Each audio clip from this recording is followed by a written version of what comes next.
It's a question that seems so obvious, right? You've probably thought about it. If there are people struggling, why can't the government just print up a bunch more money and solve the problem? Well, it turns out that simple solution is anything but. Let's get into why. I mean, seriously, think about it. The problem is a lack of money. So let's just make more of it. Give every single person $1,000,000. Poverty solved. Boom, done, right? Well, as we're about to see, this idea, which seems so simple on the surface, actually leads to some incredibly messy and often, well, disastrous results. Okay, let's dive in. All right, so let's imagine this plays out. The government fires up the printing presses, the money starts flowing, and cash is handed out. So what happens next?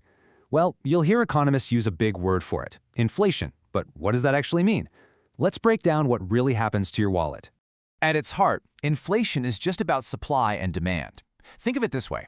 If the amount of money in everyone's pockets suddenly doubles, but the amount of stuff to buy, food, phones, cars, stays exactly the same, then that money becomes less valuable. Each dollar just can't buy as much as it used to. To really make this click, let's zoom in and forget about the giant global economy for a minute. Let's just think about a tiny, imaginary town that has just one bakery. So here's how it goes down. At first, everything's in balance. But then the government injects that new cash. Suddenly, everyone's got twice as much money. They feel rich, right? They head to the bakery, maybe thinking they'll buy 2 loaves today instead of 1.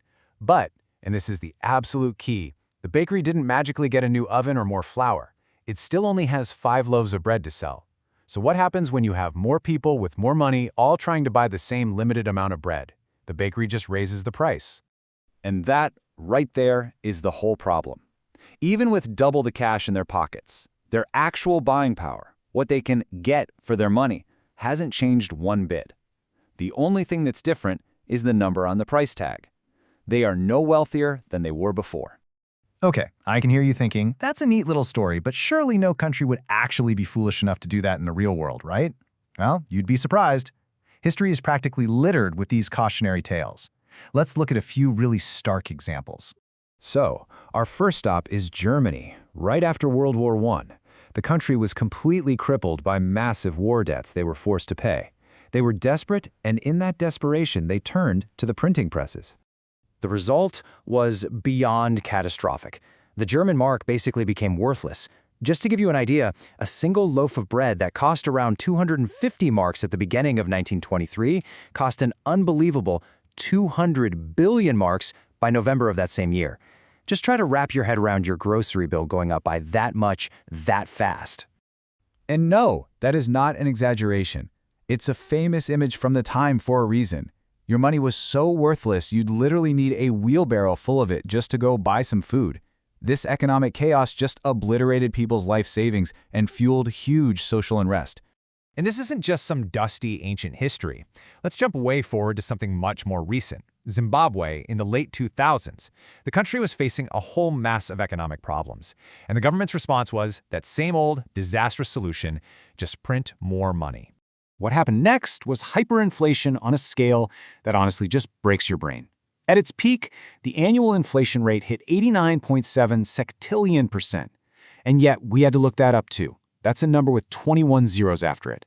At that point, money is just meaningless paper. The whole economy just grinds to a halt.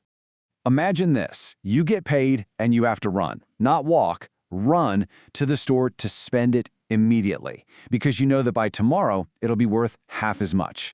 That was daily life. Eventually, the Zimbabwean dollar was just abandoned completely. So for our final example, let's talk about Venezuela. Now this one is interesting because Venezuela has the largest proven oil reserves on the entire planet. You'd think a country that rich in resources would be totally immune to this, right? So how on earth did they end up in the exact same mess? Well, it was kind of a perfect storm, really. The country was super dependent on its oil money, which it used to pay for huge government programs and subsidies for the people. But then, global oil prices crashed, and that income just vanished. To keep everything afloat and pay the bills, the government turned to the one thing it could control, the printing press. And it got so bad that you had this incredible, sad scene of people literally sweeping up piles of cash in the streets and throwing it away like trash. I mean, can you imagine? Money, the very symbol of value, had become completely worthless. It showed a total and complete collapse of faith in the entire system. Okay, we've pretty clearly established that printing money to give to your own citizens is a one-way ticket to economic disaster. But that usually leads to a clever follow-up question. Yeah, why not try this little loophole? Just fire up the printers, create a mountain of your own currency, and use that to pay off all the money you owe to other countries. It sounds pretty slick, but it backfires big time. Here's the deal. The entire world economy runs on trust, and when you flood the world market with your currency, its value plummets.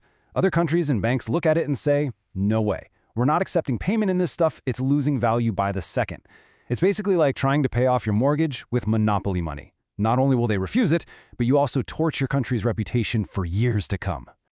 So if the printing press is clearly not the answer, then what is? How does a country actually get richer and improve life for its citizens? Well, it all comes down to creating real, actual value, not just paper. When you boil it all down, it's a pretty clear choice. On one side, you have the illusion of wealth you get from printing money, which, as we've seen, always ends in disaster. And on the other side, you have the slow, steady, and sometimes difficult work of creating actual value. That's the only path to real, lasting prosperity. So how do you do that? How do you create that real value?